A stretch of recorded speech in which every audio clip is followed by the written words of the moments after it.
நீங்கள் தவறவிட்ட எபிசோடுகளை இப்பொழுதே காணுங்கள் உங்கள் Tandivan.com மற்றும் Tandivan யூடியூப் சேனலில்.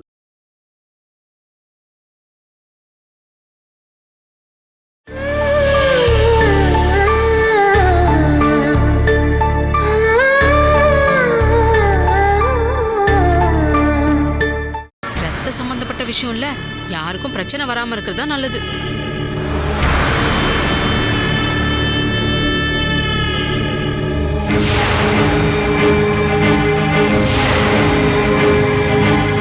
நீ என்னம்மா இந்த நேரத்துல இங்க வந்திருக்க? பாலா இங்க வந்திருக்கால, அதுக்காக தான். உனக்கு யார் சொன்னது? நான் தான் ஃபோன் பண்ணி சொன்னேன். இங்க ஒரு கெஸ்ட் வந்திருக்கும் போது பிரீத்தி மேடம்க்கு தெரிய வேண்டாமா? உனக்கு தான் சொல்லலன்னா தூக்கமே வராதே. இவங்க ரெண்டு பேரும் பேசி சில முக்கியமான முடிவுகள் எடுக்கலாம் இல்லையா?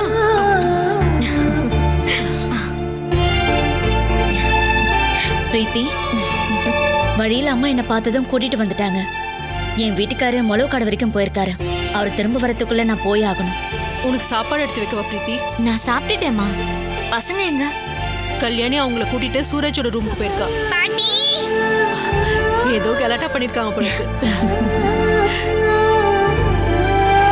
பாலா, அம்மா ஏதாவது சொன்னாங்களா? என்ன? கொஞ்ச நாளைக்கு முன்னாடி சித்தாராவ கல்லுவோட டீச்சரா நினைச்சு என் அண்ணனுக்கு கல்யாணம் பண்ண ஃபிக்ஸ் பண்ணாங்க. அந்த மாதிரி ஏதாவது உன்கிட்ட பேசினாங்களா? என்கிட்ட அவங்க அந்த மாதிரி எதுவுமே பேசவே இல்லை. சூரஜ் அண்ணாவை பாத்தியா? பார்த்தேன். என்ன சொன்னாரு? அவரு பெருசா எதுவுமே சொல்லல. சரி வா, நாம ரெண்டு பேரும் சேர்ந்து முக்கியமான விஷயத்த அவர்கிட்ட பேசணும். வேண்டாம் பிரீத்தி, நான் இப்ப போகணும். ஒரு 5 நிமிஷம், அதுக்கப்புறமா போ.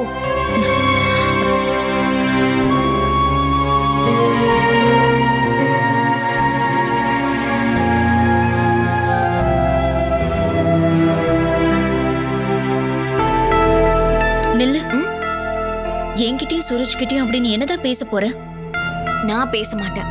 நீ அவர்கிட்ட பேசணும் தான் நான் உன்னை கூட்டிட்டு வந்தேன். நாங்க எல்லாரும் பல தடவை அவர்கிட்ட பேசி சோர்ந்து போயிட்டோம். கடைசி முயற்சிங்கிற பேர்ல நீ அவர்கிட்ட பேசு. சூரஜ் அண்ணாவை இன்னொரு கல்யாணம் பண்ணிக்க சொல்லு. அது உன்னால முடியும். அம்மா இன்னைக்கு உன்னை வீட்டுக்கு கூட்டிட்டு வந்ததுக்கான காரணமும் அதுவாதான் இருக்கும். நான் எப்படி? அம்மாவோட மனசுக்குள்ள 2 விஷயம் இன்னமும் இருக்கு. ஒண்ணு, உனக்கும் என் அண்ணனுக்கும் கல்யாணம் பண்ணி வைக்கணும்.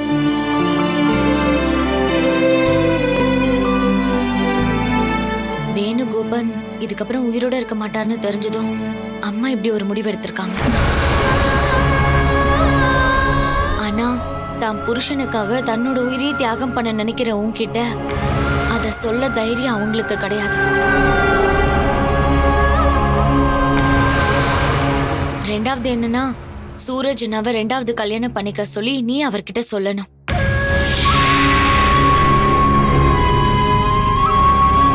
கண்டிப்பா நீ பேசணும்.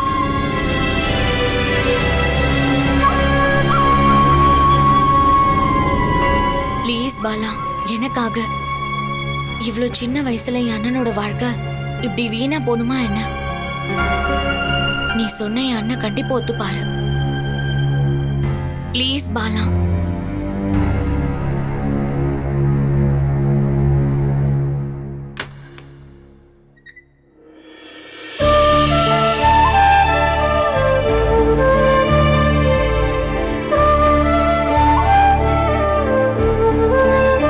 உள்ள வா.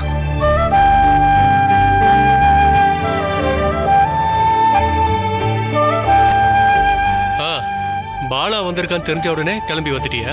நான் வந்துதானே ஆகணும். நான் தானே இப்ப இவளுக்கு கார்டியன். அது நல்லதுதான். ஆமா, பசங்கள எங்க? இங்கதான் விளையாடிட்டு இருந்தாங்க. சத்தம் போட்டாங்க, அனுப்பிட்டேன். கல்யாணி ரூம்ல தான் இருக்காங்க. பாலா உங்ககிட்ட ஏதோ பேசணுமானா? என்ன பாலா?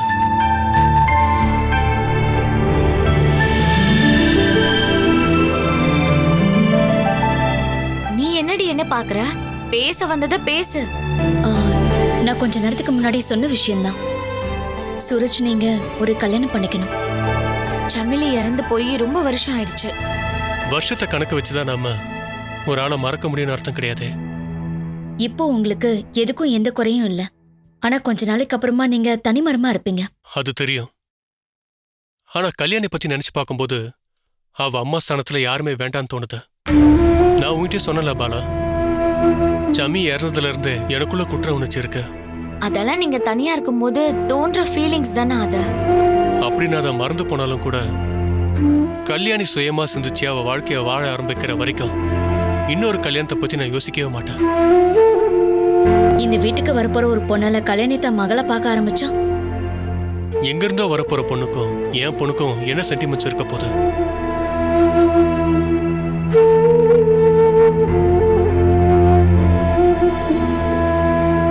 அவன் என் குழந்தைகிட்ட கோவப்பட்டா என்னால சகிச்சிக்கவே முடியாது.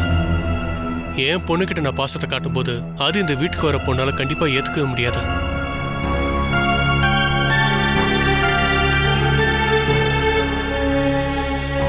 உங்க பொண்ணு மேல காட்டுற பாசத்தை என் மேலேயே கொஞ்சம் காட்டுங்க நான் வடம் பிடிச்சா அப்படின்னா அது எல்லாத்தையும் என்னால மேனேஜ் பண்ணிட்டுலாம் இருக்க முடியாது. அதுக்கப்புறம் சின்ன சின்ன பிரச்சனையும் நம்மள நிம்மதி இல்லாம பண்ணிடும். ஒருவேளை சமிலி உயிரோட இருந்தா பொண்ணுகிட்ட சண்டை போடவும் அவளை திட்டவும் செய்வாங்கல்ல, அந்த மாதிரி நீங்க நினைக்கலாமே. பெத்த பசங்களை அடிக்கவும் திட்டவும் செய்யும் போது அப்பா அம்மாவோட மனசுல ஒரு வலி உண்டாகும். ஆனா வர பொண்ணுக்கு அதெல்லாம் வராது. அப்படி நீ பாக்கும்போது புருஷனோ இல்ல பொண்டாட்டி செத்து போயிட்டாங்கன்னா யாருமே கல்யாணம் பண்ணிக்கிறதே இல்லையா? என் குழந்தையோட அம்மாவா நினைக்க யார் வேணாலும் வருவாங்க. ஆனா அப்படி ஒரு ஆள் எனக்கு வேண்டாம். இதான் என் முடிவு. சாரி, நான் சொன்னதை வாபஸ் வாங்கிக்கிறேன்.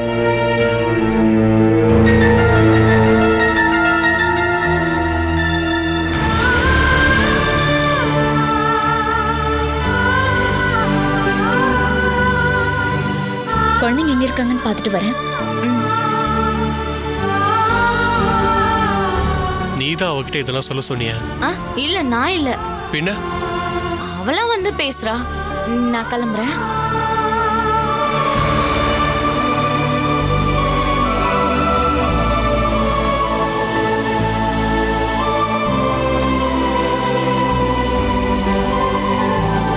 சுமேஷ் ஆஷா இங்க இருந்து கூட்டிட்டு போகாம இருக்க என்ன பண்ணணும்னு சொல்லுடா.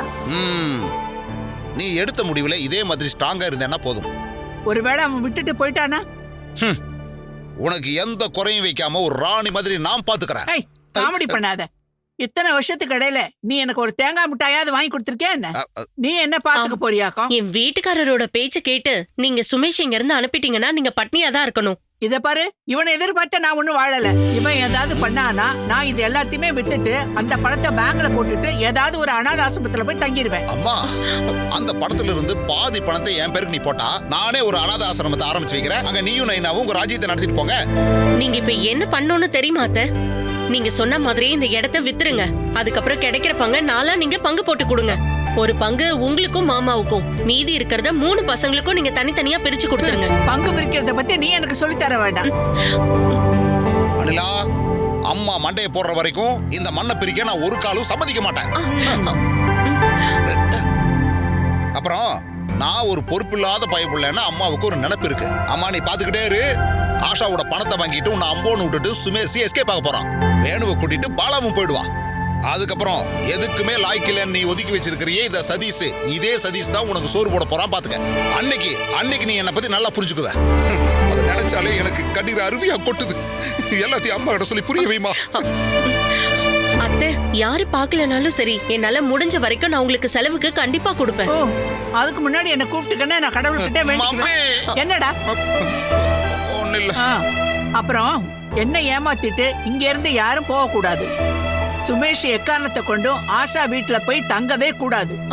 அதுக்கு நீ உதவி பண்ண அப்படின்னா இந்த சொத்துல இருந்து நான் உன்னோட பங்கை எழுதி கொடுத்துருவேன். நீ வித்தாலும் சரி, வீடு கட்டினாலும் சரி, என்ன வேணா பண்ணிக்கோ. ஆனா சுமேஷ் அவளோட வீட்டுக்கு போகவே கூடாது.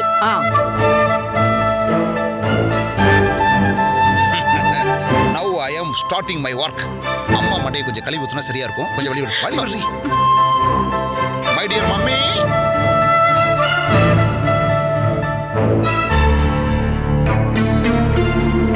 இந்த வீட்டுக்கு அவதான மருமகளா வந்திருக்க வேண்டியது.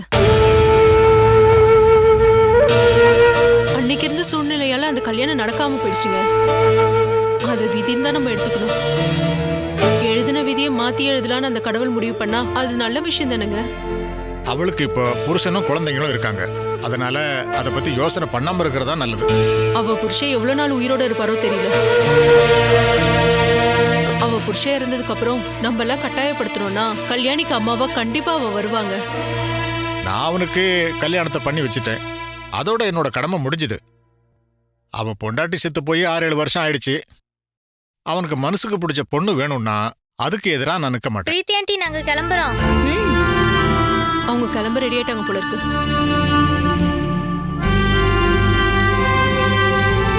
கல்யாணி எங்க போயிட்டா? பசங்களுக்கு கொடுக்க எதையும் எடுக்க போயிருக்கா. போகட்டும் மாமா. போயிட்டு வரேன்னு சொல்லிட்டு போமா.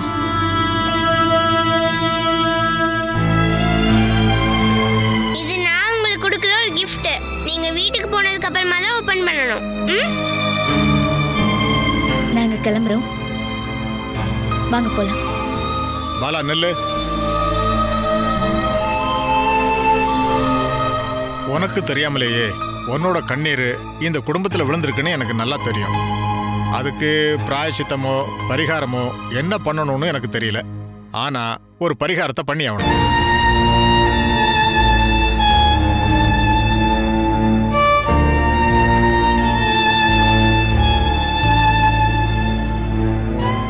அதுக்காக உனக்கு என்ன தேவையோ அதை பிரீத்தி கிட்ட சொன்னா போதும். நான் அதுக்கான ஏற்பாடுகளை பண்ணித்தரேன். பாலாக்கு என்ன உதவி தேவைப்படுதுன்னா அவ புருஷன் உயிரை அவ காப்பாற்றணும். அதுக்காக உங்களால ஏதாவது பண்ண முடியுமாப்பா? பாலாவோட புருஷனை காப்பாற்றணும்னு நீ உண்மையிலேயே ஆசைப்பட்டேன்னா பண சம்பந்தமா அதுக்கு என்ன உதவி வேணாலும் நான் பண்றேன். அப்பா, என்னோட கண்ணீரால என்ன தவிர வேற எந்த குடும்பத்திலயும் பிரச்சனை வரவே இல்லை. அம்மா கூப்பிட்டதுனால தான் நான் இங்க வந்தேன். உங்க எல்லாரையும் பார்த்தேன், எனக்கு சந்தோஷம். நான் உன்னை என் குடும்பத்துல ஒரு ஆளா தான் இப்பவும் பார்த்துட்டு இருக்கேன் பாலா. சூரஜ் சொல்ற மாதிரி என் பசங்களுக்காக தான் நானும் வாழ்ந்துகிட்டு இருக்கேன். அந்த லிஸ்ட்ல இவங்களை தவிர இன்னொரு ஆளும் இருக்காரு, வேணுகோபன். இவங்க தான் எனக்கு இருக்கிற மிகப்பெரிய சந்தோஷம்.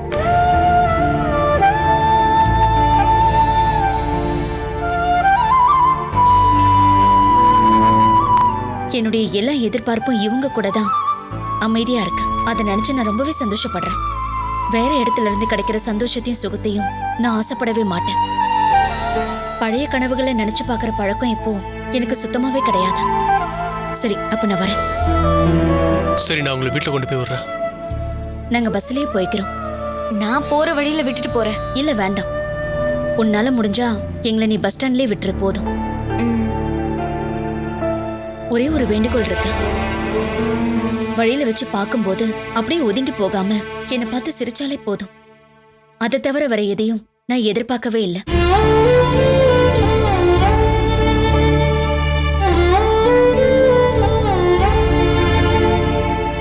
இந்த குடும்பத்துக்கு ஏதாவது சாபம் இருக்கும் அப்படின்னு நீங்க நம்புனீங்கன்னா அதை போக்குறதுக்கு ஒரு நல்ல பொண்ணு சூரஜோட பொண்டாட்டியா வரத்துக்கு நான் வேண்டிக்கிறேன்.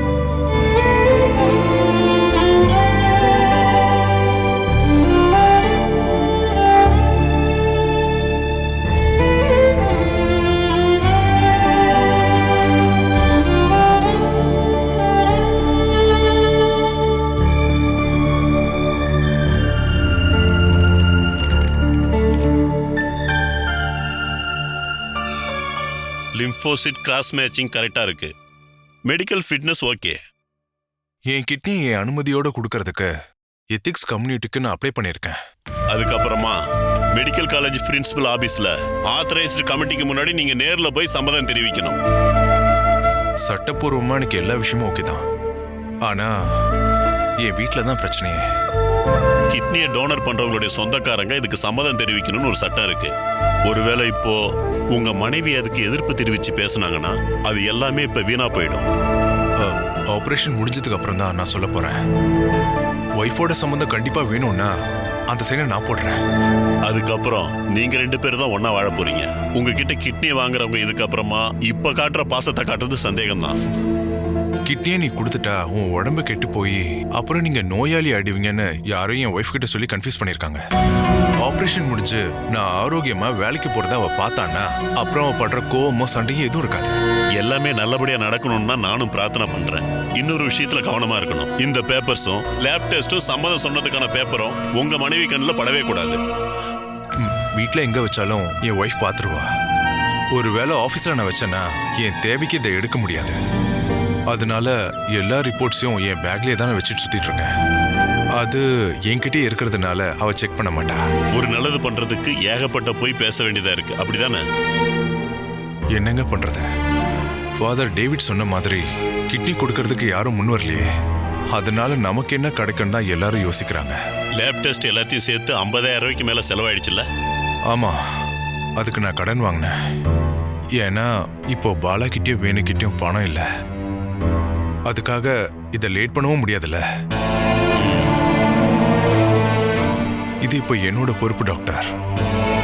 வேணுவோட உயிரை காப்பாத்துறதுக்கு என்னுடைய கிட்னி அவருக்கு கொடுக்கறதா நான் வாக்கு கொடுத்துருக்கேன்.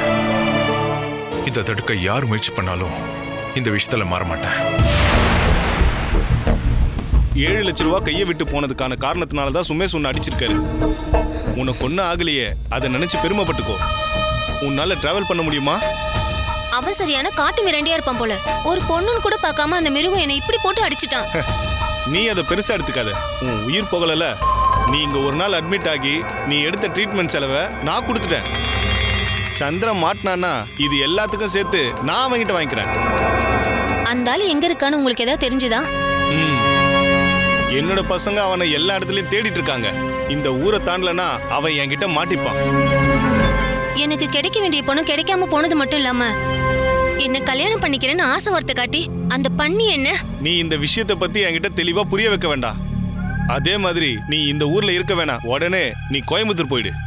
நீ அங்க தங்குறதுக்கான எல்லா ஏற்பாடுகளையும் நான் அங்க பண்ணிருக்கேன்.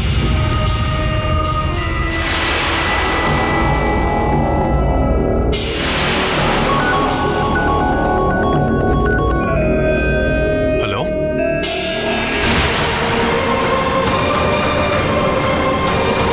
கேக்குது. சொல்லுங்க, என்ன விஷயம்?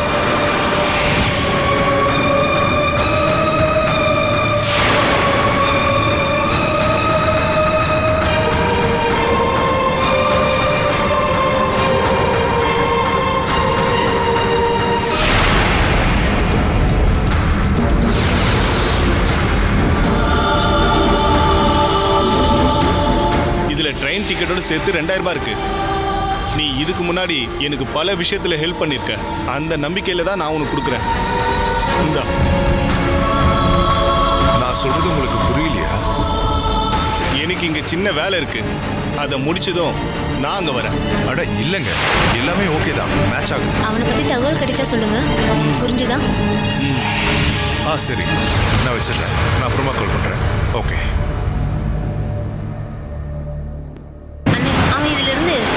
கூடாது. அந்த சந்திரனை நம்பினதான் நான் செஞ்ச மிகப்பெரிய தப்பு.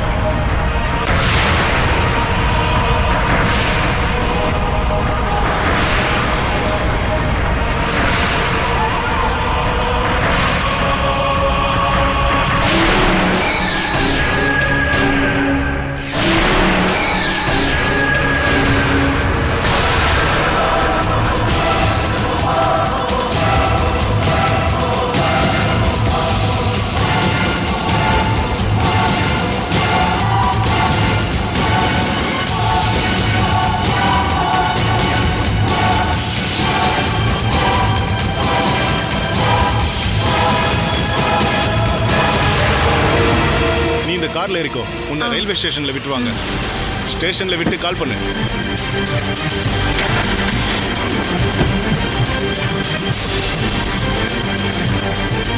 சரி, ஓகே, கிளம்பு.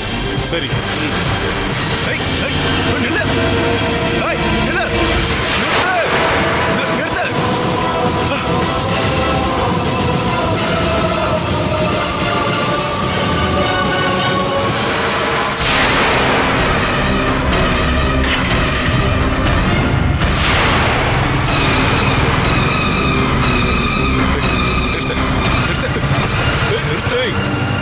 இப்போ அந்த கார்ல போச்சுல ஒரு பொண்ணு, அதுக்கு உனக்கு என்ன சம்பந்தம்?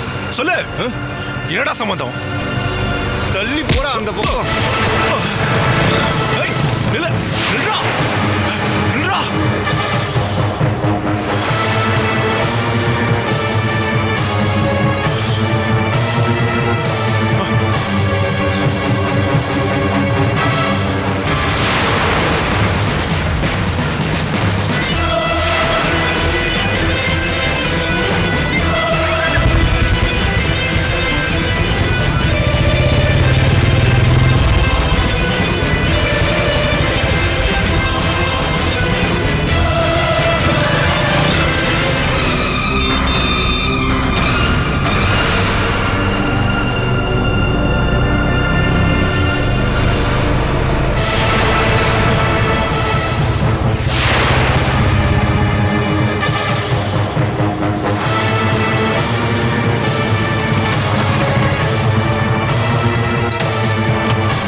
இப்போ உனக்காக நான் வெயிட் பண்ண வேண்டிய நிலைமைக்கு வந்துட்டேன்ல.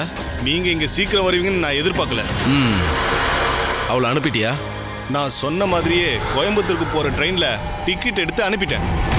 அவ கொஞ்ச நாள் அங்க போய் தங்கட்டும். ஹாஸ்பிட்டல் செலவும் மிச்சமாகல. அவ கோயம்புத்தூர் தான் போறான்னு உன்னால எப்படி சொல்ல முடியும்? அவளை ஹாஸ்பிட்டல்ல பிக்கப் பண்ண டாக்ஸி டிரைவர்ல இருந்து ரயில்வே ஸ்டேஷன்ல அவ புக் பண்ண கம்பார்ட்மெண்ட்ல தான் ஏறாளான்னு, அதே சீட்ல தான் அவ உட்காராளானோ இதெல்லாம் வாட்ச் பண்றதுக்கு என்கிட்ட ஆள் இருக்கு. அதுக்கப்புறம் அந்த கம்பார்ட்மெண்ட்ல அவளுக்கு ஆப்போசிட் சீட்ல அவ கோயம்புத்தூருக்கு போனா அவளை கூட்டிட்டு போறதுக்கு என்னோட ஆள் 2 பேர் அங்க இருக்காங்க. அவளும் ஒரு பொண்ணாச்சு சார். அவ என்னைக்காவது ஒரு நாள் எனக்கு பிரயோஜனமா இருப்பா. அதனால அவ பத்திரமா கோயம்புத்தூருக்கு போய் சேருவா. இதுக்கப்புறம் நான் என்ன சொன்னாலும் அவ கண்டிப்பா கேட்பா. உங்களுக்கு ஏதாச்சும் தேவைப்பட்டா சொல்லுங்க, நான் வர வைக்கிறேன். சொல் பேச்சை கேட்கிற பொண்ணா இருப்பா. என்னோட பணத்தை எடுத்துட்டு போனவன் தான் எனக்கு வேணும். தேடிட்டு இருக்கோம் சார். கண்டிப்பா அவன் மாட்டுவான்.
Catch us on TV, Tandivan.com, Facebook and YouTube.